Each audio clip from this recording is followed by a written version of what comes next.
Welcome to cricket Jiff podcast. हमारे साथ cricket की एक बहुत फेमस पर्सनालिटी हैं आज। पाकिस्तान के फॉर्मर कैप्टन भी हैं और इस टाइम उनको वॉइस ऑफ पाकिस्तान क्रिकेट कहा जाता है। रमीज राजा हमारे साथ हैं। रमीज भाई, कैसे मिजाज हैं? आप कैसे हैं सर? बिल्कुल ठीक ठाक। आप बताएं, क्वारंटीन कैसा चल रहा है? जैसा आपका चल रहा है मेरे भी आप जैसे बाल जो है वो तेजी से गिर रहे हैं और परेशान हूं मैं सब। मुझे आपसे ज्यादा परेशान होना चाहिए।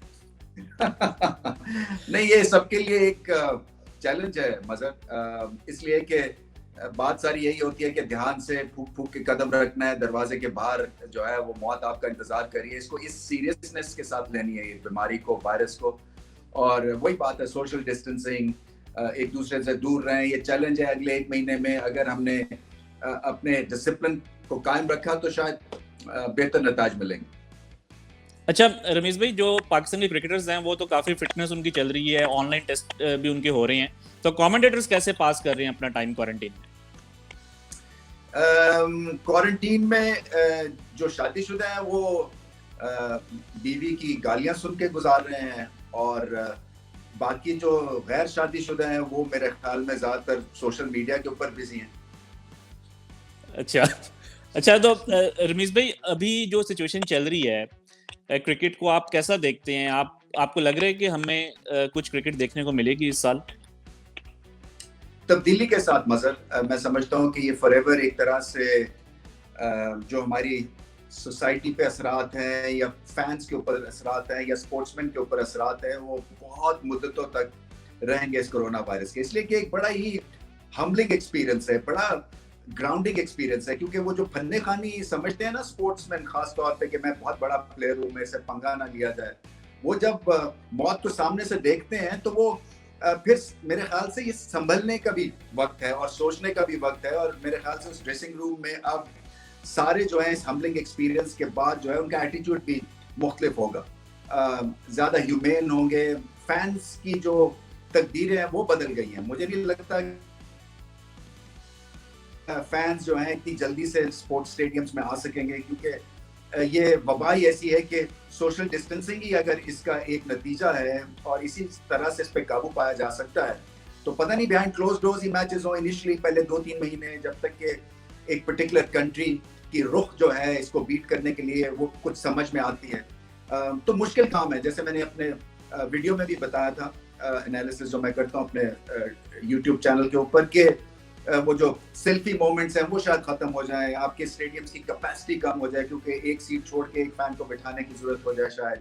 फिर फैंस कतार में कितनी देर तक खड़े रह सकेंगे? क्या इस गेम को इतना प्यार करते हैं कि ये मुश्किलात सह लें? बहुत सारे सवालात हैं। फिर क्रिकेट बोर्ड्स का क्या होगा? इसलिए कि जो अमीर क्रिकेट बोर्ड है वो भी स्ट्रगल करेगा अगर 6 महीने तक क्रिकेट ना हो। तो हमें बेबी स्टेप्स लेने हैं और सामने वायरस को सामने रखते हुए जो है वो तरतीब देनी है स्पोर्ट्स की और क्रिकेट की।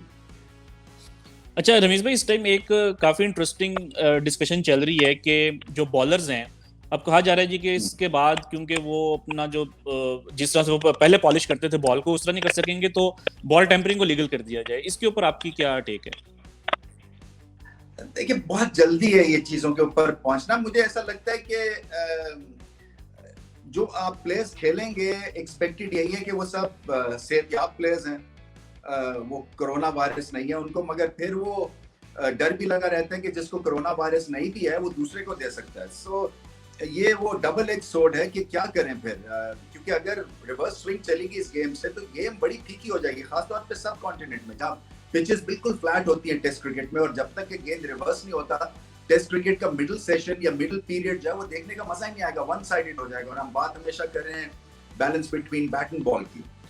तो इसके ऊपर जो है वो तहकीक की जरूरत है। मैं समझता हूँ कि अभी जंपिंग द गन वाली बात नहीं होनी चाहिए। थोड़ा सा इसको और वक्त देना चाहिए कि क्या हालात बनते हैं, और अगर बिल्कुल ही डेस्परेट सिचुएशन हो जाती है तो फिर माशाल्लाह जिंदाबाद, बॉटल टॉप्स और वैसलीन और रेगमार, आपकी और मेरी याशी हो जाएगी। जी बिल्कुल। तो रमेश भाई, अभी आप समझते हैं कि इस कोरोना वायरस के बाद जब क्रिकेट वापस आएगी तो हमें बहुत चेंजेस नजर आएंगी स्पोर्ट्स के अंदर? हाँ, जैसे मैंने कहा ना कि चेंजेस तो आएंगी। शायद आप गेम को पॉलिश ना कर सकें, फिर मास्क पहन के भी खेलने की शायद नौबत ना आ जाए कहीं।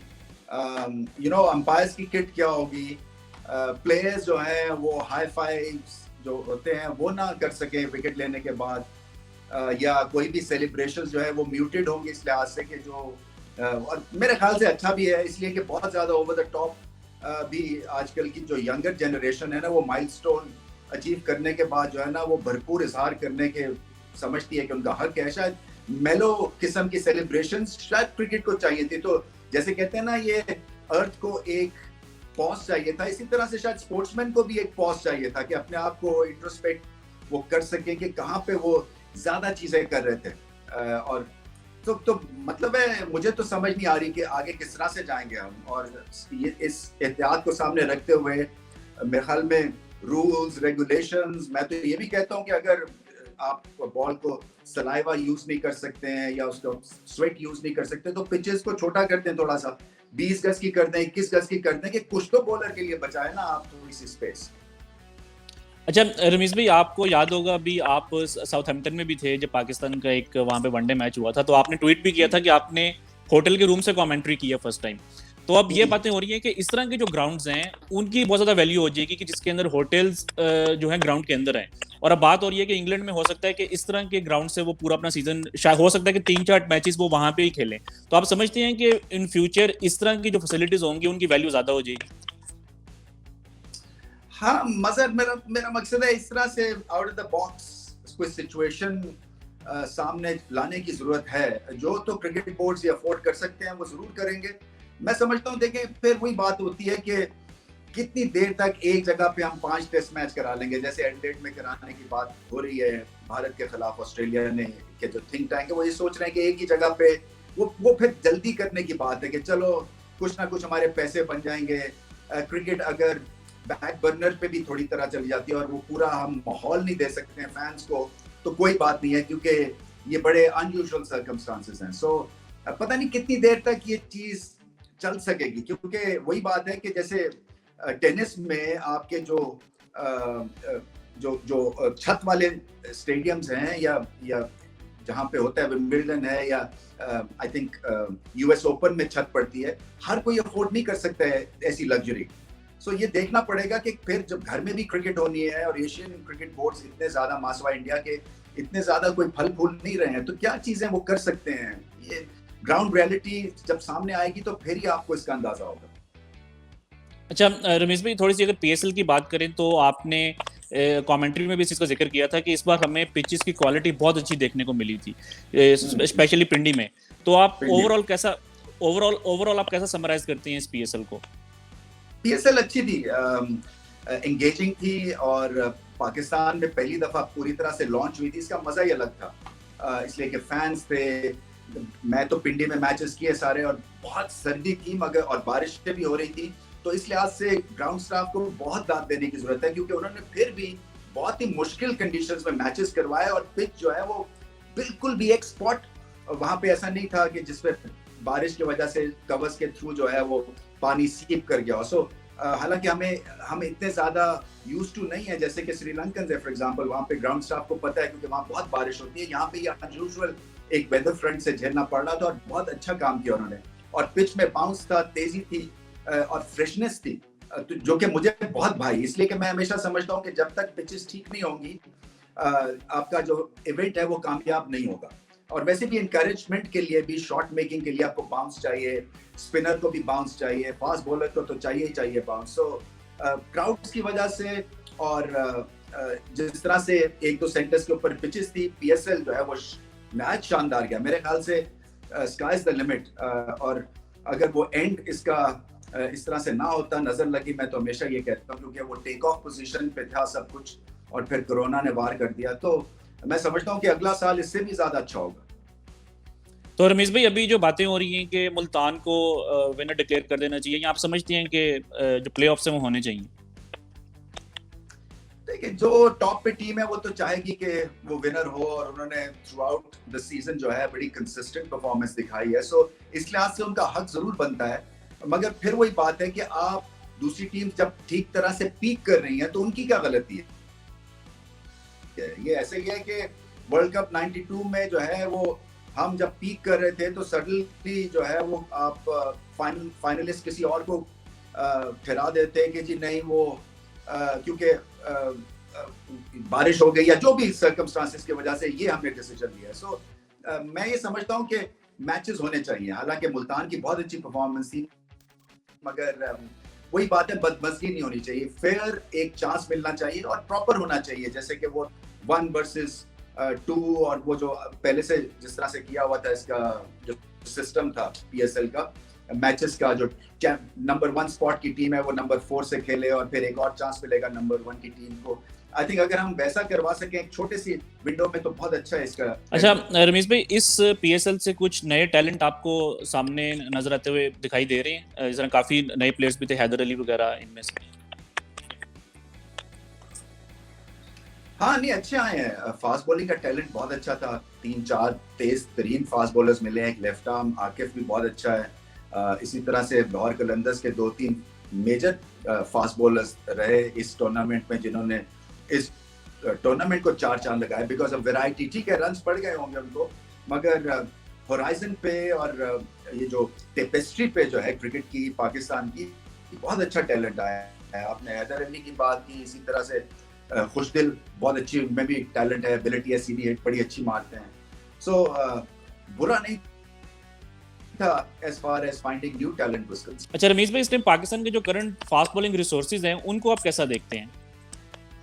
अच्छे हैं रिसोर्सेज, इसलिए कि मैं समझता हूँ कि पिचेस अगर रिसोर्सफुल होंगी मजर तो और ज्यादा इनकरेजमेंट होगी, क्योंकि नसीम शाह है, इनके पास स्पेस है, फिर कॉन्फिडेंस भी है, मगर कितना लोड करना है, क्योंकि अभी बच्चे हैं, बिल्कुल अभी उनकी बॉडी बन रही है। इसी तरह से हसनैन है, उनके पास स्पीड है, उनको भी इनकरेज करना चाहिए और तीनों फॉर्मेट्स खिलाने चाहिए। इसलिए कि इसमें पाकिस्तान का फायदा है, अगर एक फॉर्मेट में उनको फेंटी भी पड़ती है, रन्स भी लीक करते हैं, मगर अगर आपने एक बॉलर को बनाना है, कॉन्फिडेंस देना है और आप समझते हैं कि उनमें मटेरियल अच्छा है, तो उनको भी बैक करना चाहिए। क्योंकि मैं आपको बता सकता हूँ एज एन ओपनर, अगर आपके पास स्पीड है और अगर आप स्पीड और पेस को फेस कर रहे हैं, आप हाफ भी गलती जो है वो मैक्सिमाइज आपकी हो जाती है, क्योंकि आपके पास फॉल बैक पोजीशन नहीं होती, इतना गेंद तेज आता है। तो इसको हमेशा रिगार्ड करना चाहिए और इन तेज बॉलर्स के साथ बहुत काम करने की जरूरत है और इनकरेज करने की जरूरत है, क्योंकि पाकिस्तान को बहुत मार पड़ी है पिछले 5-6 सालों में, क्योंकि हमारे पास कोई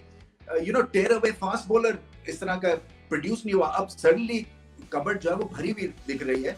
सो फास्ट बॉलिंग टैलेंट बहुत अच्छा है, स्पिन के ऊपर और थोड़ा सा काम करना है, मैं समझता हूँ। उसमें वैरायटी ला सकते हैं आप, हल्की फुल्की सी लेफ्ट आर्म स्पिनर को, अगर आपके पास लेग स्पिनर जो है आपको लिमिटेड ओवर्स क्रिकेट में आपको प्रॉब्लम दे रहा है, तो लेफ्ट आर्म के ऊपर चले जाएं। इसी तरह से जो आपकी लेफ्ट आर्म के एंगल को एक्सप्लॉइट करें जरूर। मैं समझता हूँ कि 1-2 सर्किट में नए बच्चे आए हैं जो कि बहुत ही प्रॉमिसिंग है। और रमेश भाई, पाकिस्तान की जो पावर हिटिंग के जो इश्यूज हैं उनको आप कैसे देखते हैं? आप समझते हैं कि इस PSL के बाद हमें खुशदिल शाह की फॉर्म में एक अच्छा पावर हिटर मिल गया है? इनकरेज करना है, खिलाना है इनको। वही बात है कि पहले तो आपने टैलेंट को पिक करना है और फिर देखना है कि इनकी जो पावर हिटिंग है वो गटका तो नहीं चलाते हैं क्रॉस द लाइन, कोई तरीके के साथ, कोई मेथड है इनकी हिटिंग में। और मुझे लगता है कि मेथड है। मैं समझता हूँ हैदर अली के पास पोटेंशियल है, मगर वो पोटेंशियल जाया कर देंगे अगर वो क्रॉस द लाइन जो है वो हिट मारने की कोशिश करेंगे, क्योंकि इतनी इनमें स्ट्रेंथ है कि सीधा छक्का लगा सकते हैं। इसी तरह से खुशदिल जो है वो सीधी हिट बहुत अच्छी लगाते हैं। सो मैं तो स्ट्रेट अवे उन पावर हिटर्स को पिक करूं जो कि सीधी बड़ी शॉट खेलते हैं, क्योंकि हमें बीच में मिडिल ऑफ द इनिंग्स में चाहिए। 2-3 बड़े अच्छे हमारे पास बन गए हुए हैं पावर हिटर्स। तो अगर आपके पास मिडिल ऑर्डर में कोई रेगुलर मिडिल ऑर्डर बैट्समैन नहीं है, बाबर आजम टाइप का, जो कि इनिंग्स को लेके चले जाए, तो आप 3-4 पावर हिटर्स जो है उसमें फिट इन कर सकते हैं 20 ओवर्स की क्रिकेट में। क्योंकि अगर ये आपको 20 रन भी दे देते हैं 5-6 बॉलों में, दैट्स गुड इनफ। तो रमेश भाई, आप समझते हैं कि हैदर अली और खुशदिल शाह दोनों T20 वर्ल्ड कप में होने चाहिए या एक को, या क्या इसके ऊपर आपका क्या है? बिल्कुल चांस बनता है, मेरे ख्याल से इनकरेज करने की जरूरत है। मैं तो नए लड़कों के साथ वर्ल्ड T20 में जाऊंगा, इसलिए कि अगर आप, कोई गारंटी नहीं होती T20 में मजर, आपको भी पता है, स्टैट्स बताते हैं कि उस दिन आप अच्छा खेलते हैं, पहले 6 ओवर्स में जो अच्छा खेलता है वो छा जाता है, या जो गलतियां करता है वो बैठ जाता है। सो बहुत ही ये एक तरह से चांस ही गेम है।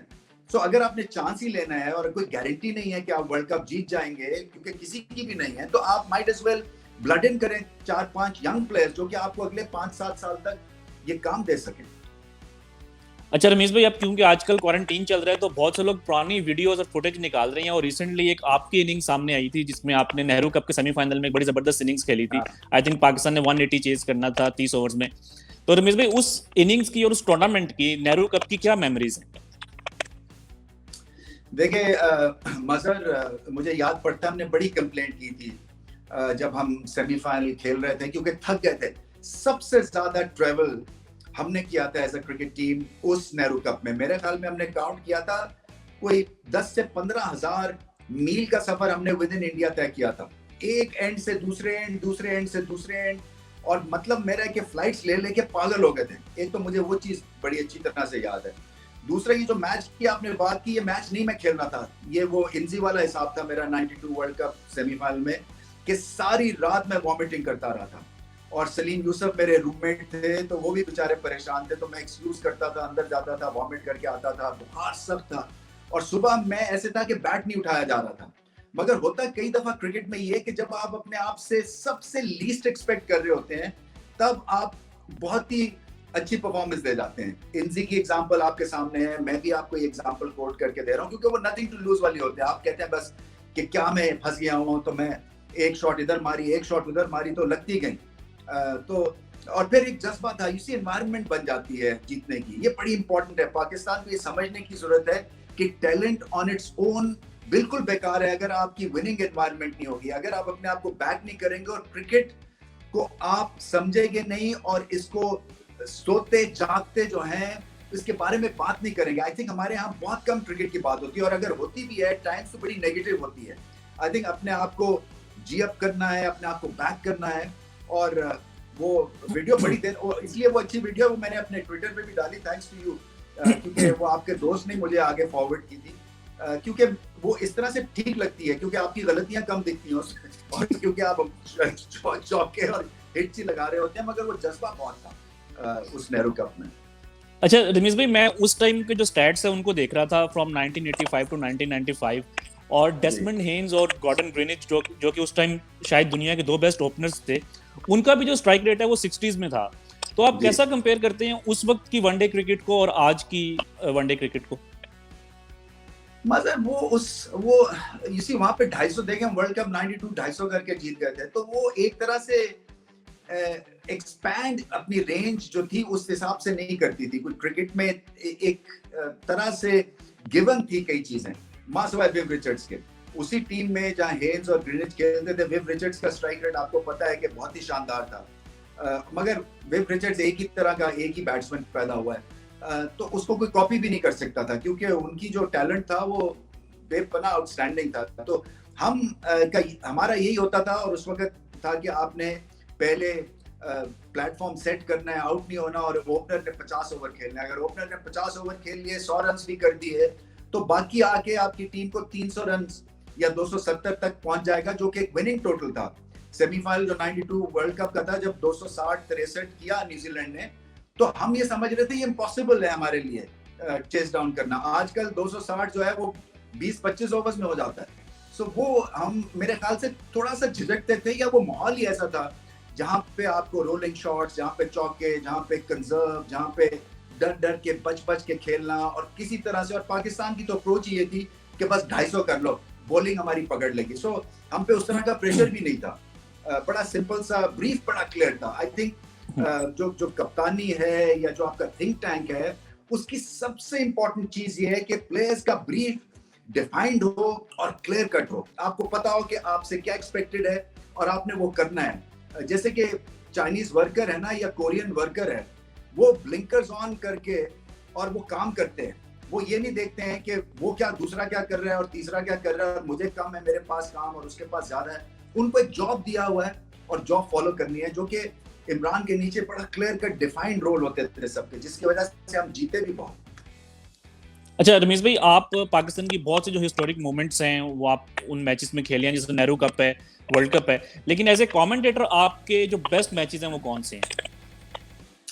एक तो शाहिद अफरीदी का वो जो उसने लास्ट ओवर में या सेकंड लास्ट बॉल पे छक्का लगाया था बांग्लादेश में भारत के खिलाफ, फिर चैंपियंस ट्रॉफी का फाइनल इसलिए कि पाकिस्तान को कोई रेट नहीं कर रहा था और बहुत ही आला इन्होंने कम बैक किया। फिर वर्ल्ड कप इवेंट्स जो हैं वो खासे मतलब है अच्छे हैं, इसलिए कि आप एनर्जाइज रहते हैं। पीएसएल में कमेंट्री करने का बहुत मजा आता है, आईपीएल में बहुत मजा आया, इसलिए कि वो लेवल और हो जाता है, क्योंकि आप टैलेंट देख रहे होते हैं और आप उंगली मुंह में दबा लेते हैं। जिस तरह की शॉट्स आजकल के लोग खेलते हैं और जो टैलेंट आपको दिख रहा है, एक फेयरलेस अप्रोच है, बॉलिंग में, बैटिंग में चालाकी है, जुर्रत है, और फिर इसी तरह से जो कमेंट्री का लेवल वो भी ऊपर चला जाता है, क्योंकि वो कर करके कमेंट्री बोर्डम भी हो जाता है, क्योंकि आपको पता ही है run of the mill kind of a day होगा। एंड सडनली जब आप लुक फॉरवर्ड टू किसी चीज पे कर रहे होते हैं तो फिर आप अपना बेस्ट प्रोड्यूस करने की कोशिश करते हैं। सो कमेंटेटर को भी एक प्लेइंग फील्ड चाहिए, जैसे कि बड़े प्लेयर्स को चाहिए ना एक भरा हुआ एरेना, इसी तरह से कमेंटेटर्स को भी एक ऐसा एरेना चाहिए जहाँ पे टैलेंट हो और चोटी का मुकाबला हो और क्रिकेट का लेवल यहाँ से यहाँ गया हो। तो ये दो एक मोमेंट्स मेरे लिए खासे स्पेशल थे। तो रमेश भाई, जैसा आपने कहा कि पाकिस्तान में कोई रेट नहीं कर रहा था, लेकिन मुझे याद है आपने चैंपियंस ट्रॉफी से पहले प्रिडिक्ट किया था कि पाकिस्तान इंडिया का फाइनल होगा और पाकिस्तान जीतेगा। वो कैसी फीलिंग आई आपको?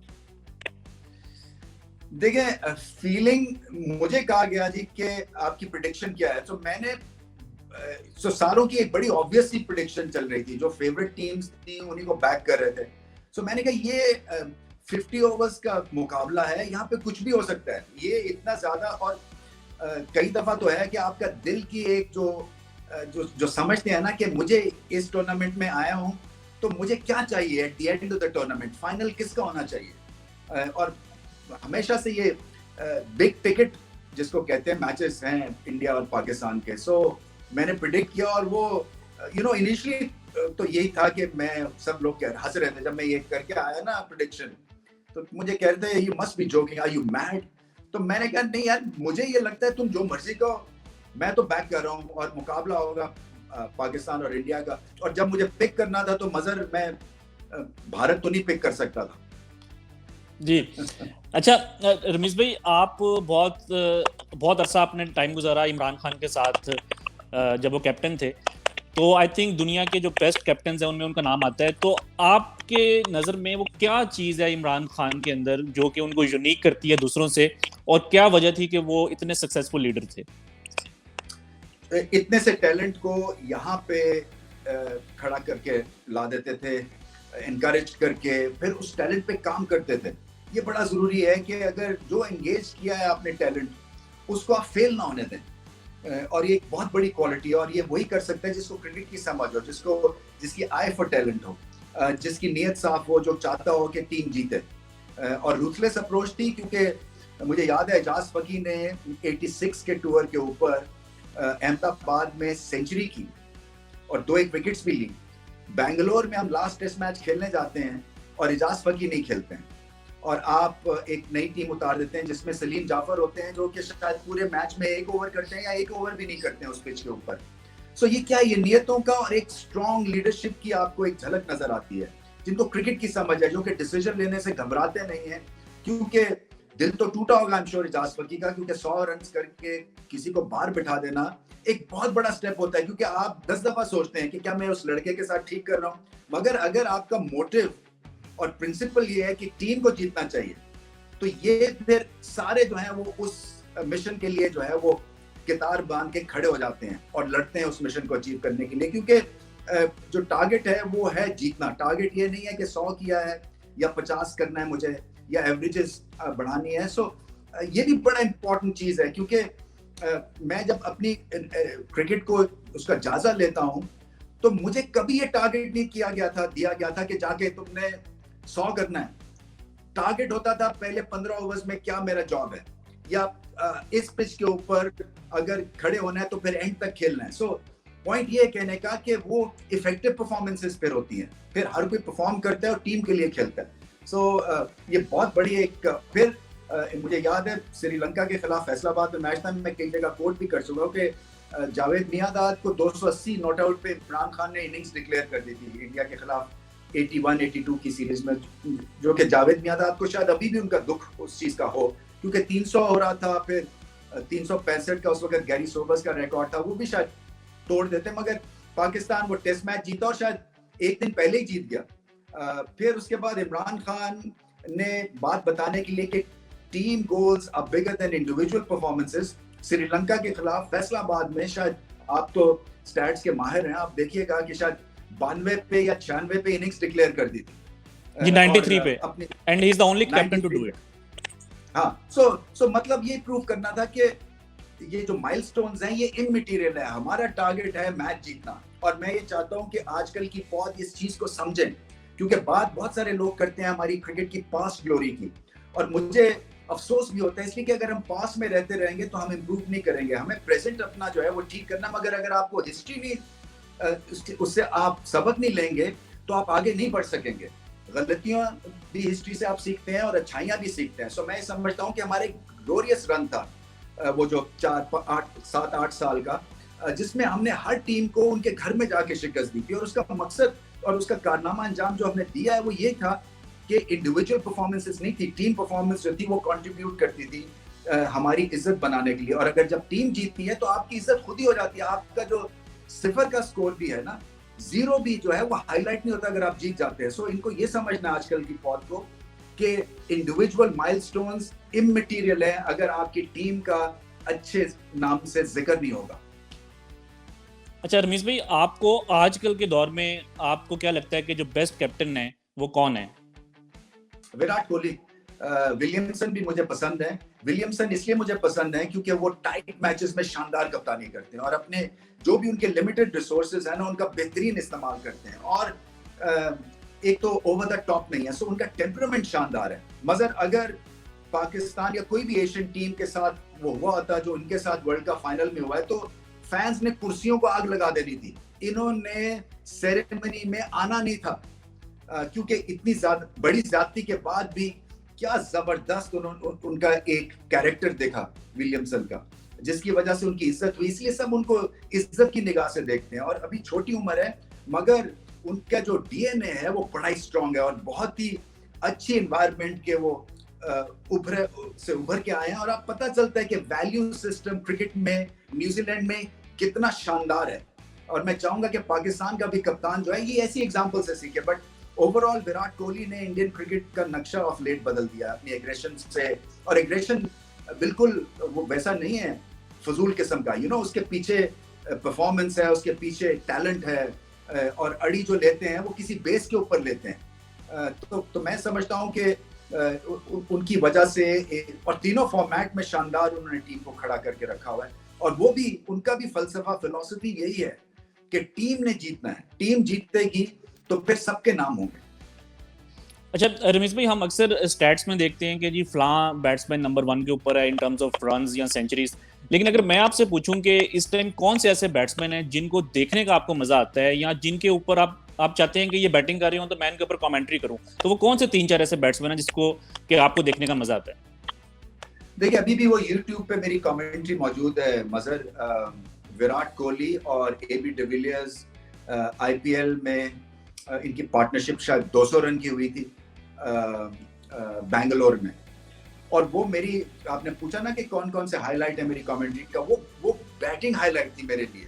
मैंने एक इससे शानदार इम्प्रोवाइजेशन और इससे शानदार डोमिनेशन अपने पूरे करियर में नहीं देखी थी, क्योंकि उसमें हर चीज थी। उसमें कन्वेंशनल ग्रेस थी और ग्रेटनेस थी उस पार्टनरशिप में। उसमें शानदार जिसको कहते हैं कि इम्प्रोवाइज किया दोनों ने, तो वो मेरे लिए हाईलाइट था। तो अभी भी मैं समझता हूँ अगर AB डिविलियर्स मैदान में आ जाएं, उनसे बेहतरीन जो है ऑलराउंड बैट्समैन जो है वो शायद नहीं मौजूद है। विराट कोहली जब खेलते हैं तो बहुत अच्छा खेलते हैं, इसलिए कि मुश्किल सिचुएशन में रन्स करते हैं। इनकी सबसे बड़ी बात यह है कि ये वो इजी रन्स नहीं करते हैं, ये टफ रन्स करते हैं। और फिर दिखने में भी बहुत अच्छे, इनका फुटवर्क शानदार है।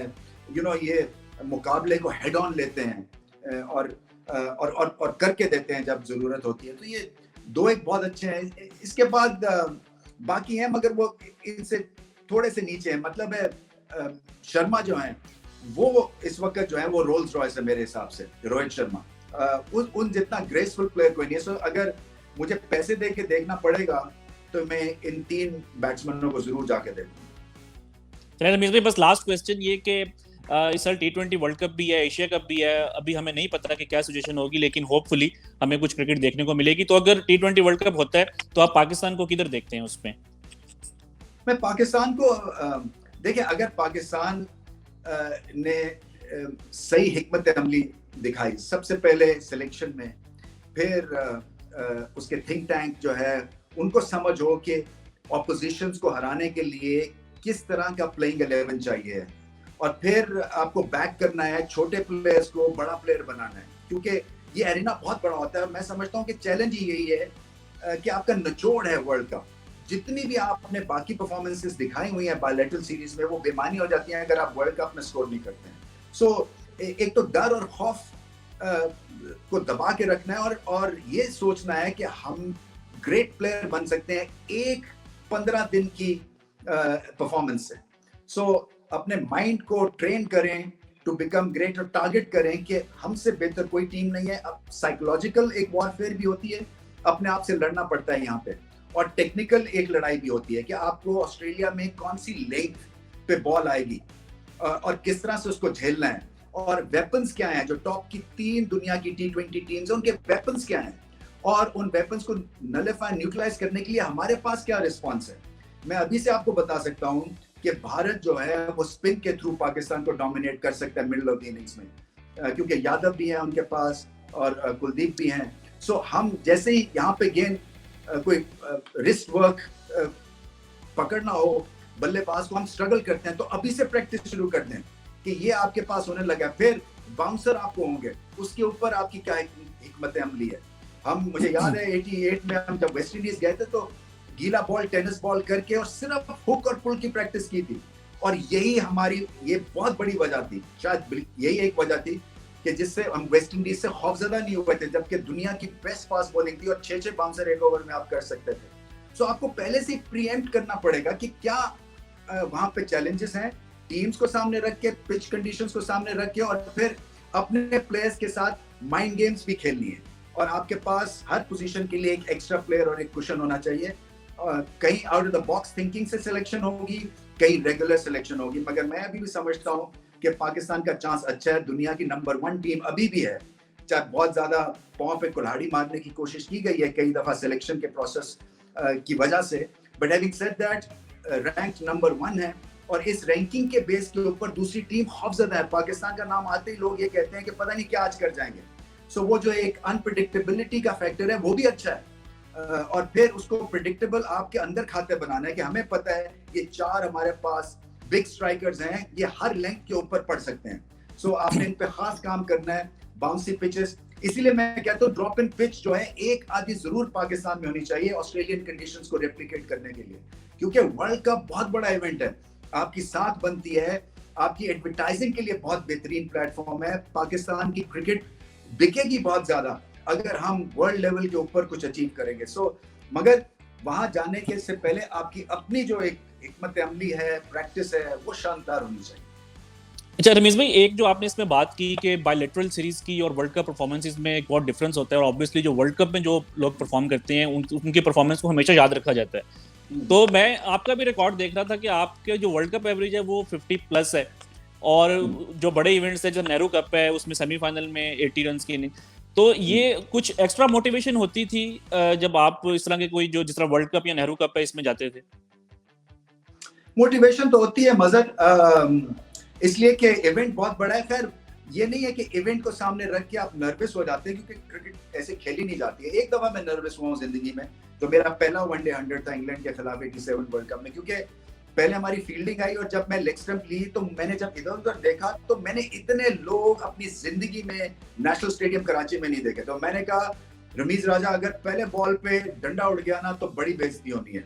सो मैं जाके थोड़ी सी गार्डनिंग की, अपने आप को तसल्ली दी कि नहीं कुछ नहीं, सब ठीक होगा ठीक होगा। सो वो पहली दफा मैं परेशान हुआ था, बट अदर देन दैट एक दफा वर्ल्ड कप 92 के फाइनल में हुआ, इसलिए कि वो वाइट पिच थी और सूरज जो था वो पिच पे टकरा के तो व्हाइट बॉल जो था वो मिस हो रहा था।